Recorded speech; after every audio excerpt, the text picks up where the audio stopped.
శుభోదయం. ప్రభువైన యేసుక్రీస్తు నామమున వందనాలు తెలియజేస్తూ పరిశుద్ధమైన దేవుని గ్రంథములో నుండి 2వ దినవృత్తాంతాల గ్రంథము 26వ అధ్యాయము 5వ వచనం. దేవుని ప్రత్యక్షత విషయమందు తెలివి కలిగిన జకర్యా దినములలో అతడు దేవుణ్ణి ఆశ్రయించెను. అతడు యెహోవాను ఆశ్రయించినంత కాలము దేవుడు అతన్ని వర్ధిల్లా చేసెను.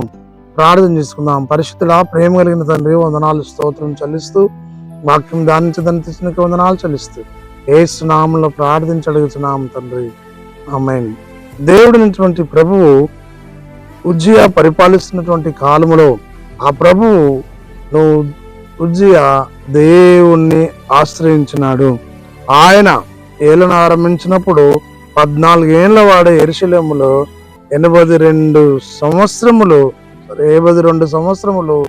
ఏలినట్లుగా చూడగలం.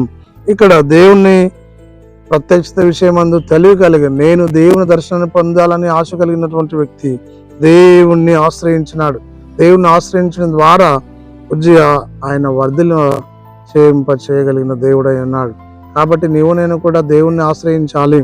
ప్రభువును ఆశ్రయించినప్పుడు, యెహోవాను ఆశ్రయించినంత కాలం దేవుడు అతన్ని వర్ధిల్ల చేసెను.